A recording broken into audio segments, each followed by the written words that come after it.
In this video, we're going to draw a pentapeptide. That means we're going to use 5 amino acids and condense them together 4 times to make a pentapeptide. And then we're going to break them apart to their hydrolysis products under different conditions. These conditions depend on pH. We learned about pH way back in chapter 4. And remember, the pH is the acidity of the environment. So I really hope this is not an act of memorization to you. Let's read it carefully. An acid will be in its deprotonated form if the pH is above the acid's pKa. If I'm saying the pH is above the acid's pKa, I'm saying the environment is more acidic than the acid. High pH means basic. If I'm saying that the pH of the environment is below an acid's pKa, I'm saying the environment is acidic. Because low pH, below, low pH means acid. So you should have your proton if the environment is acidic. You should not have your proton if the environment is basic. And that's all this says here. That pH is above an acid's pKa means the environment's basic. pH is below the acid's pKa means the environment's acidic. Please learn this not for my next test or your next test. Learn this for the rest of your science careers. Okay, enough proselytizing. We're going to find the right amino acids on our handout. We need ALA, HIS, ARG, PRO, TIR. I found them. Here's our handout. Let's look carefully at this handout for a second. Just pick a number here. This 2.33 means that's the pKa of this O when it has its proton. Why does it not have its proton? Because the pH on this page is for all amino acids at pH equals 7. 7 is above 2.33. That oxygen lost its proton. So I'm going to grab these 5 and bring it over. So here we are. How do you glue these together? Well, you got to remember, making almost every large biochemical molecule, even proteins, including proteins, involves condensation reactions. What are we condensing? In this area here, the carboxylate and the ammonium will condense. Means bring together and lose water. 2 of the H's off the nitrogen are going to go, and the O is going to go. So I'm going to copy everything except what I just said. Here they are. Water's missing. They've been glued together. The connection is now a secondary amide. Biochemists like to call that a peptide. We remember it's an amide. I got rid of 2 of the numbers because you can't deprotonate this anymore. There's no O there. And the ammonium ion is no longer an ammonium, it's an amide. And in biochemistry, please do not consider taking the H off of an amide in a protein. The pKa is too high. It's close to 17. It just doesn't happen.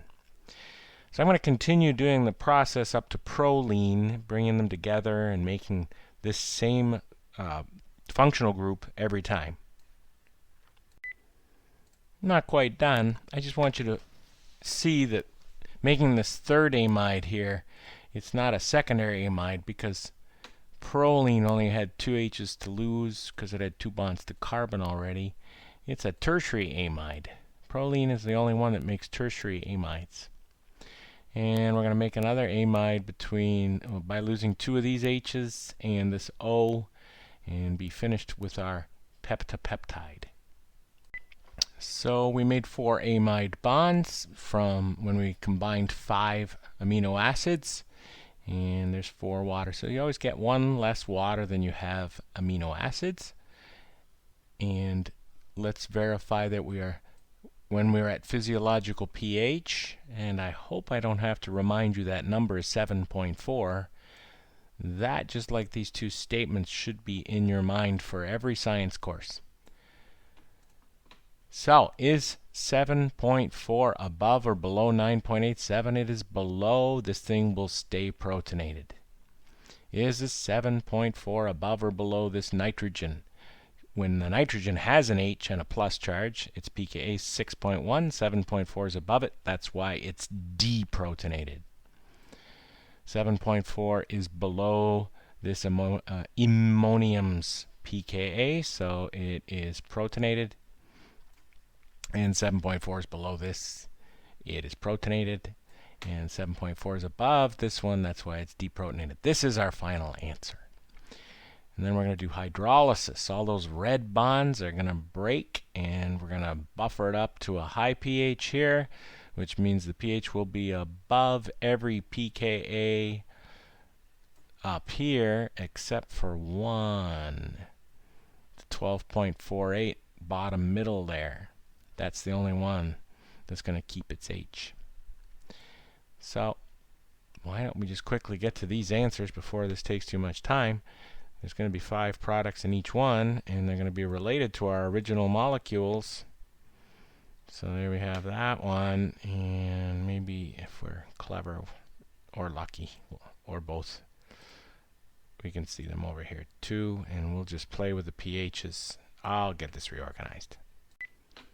So here we have it. 12 is above this pKa. That's going to be an NH2.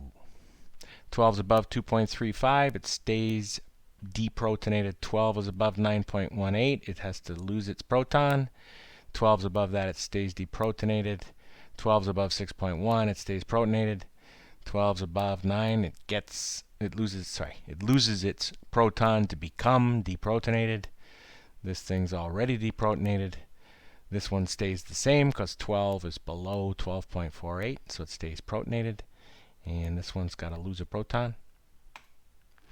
And this one keeps its proton off. This one's got to lose a proton. And tyrosine down here. Oh, I didn't copy the number. I thought I did. I bet it ended up over here somewhere. We'll find out. Oh, it is here. We'll steal it. Well, 12's above that. We're going to have an O- here too. That's a phenoxide.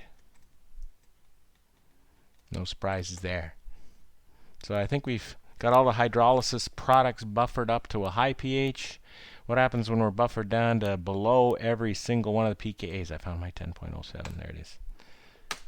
All right. What happens when we're buffered down to a low pH? Well, it's below all of the ammoniums, so they will stay as written with their protons on. When the acid will be in its protonated form if pH is below the acid's pKa. All the carboxylic acids are now going to be below their pKa's, so OH, OH, OH, OH, OH. This one's going to stay the same, and I believe that's all she wrote, or he wrote, depending on who's doing the writing. And I hope this video on drawing pentapeptides and predicting hydrolysis products has proved useful to you, and look forward to seeing you do it on a test soon, and look forward to our next video.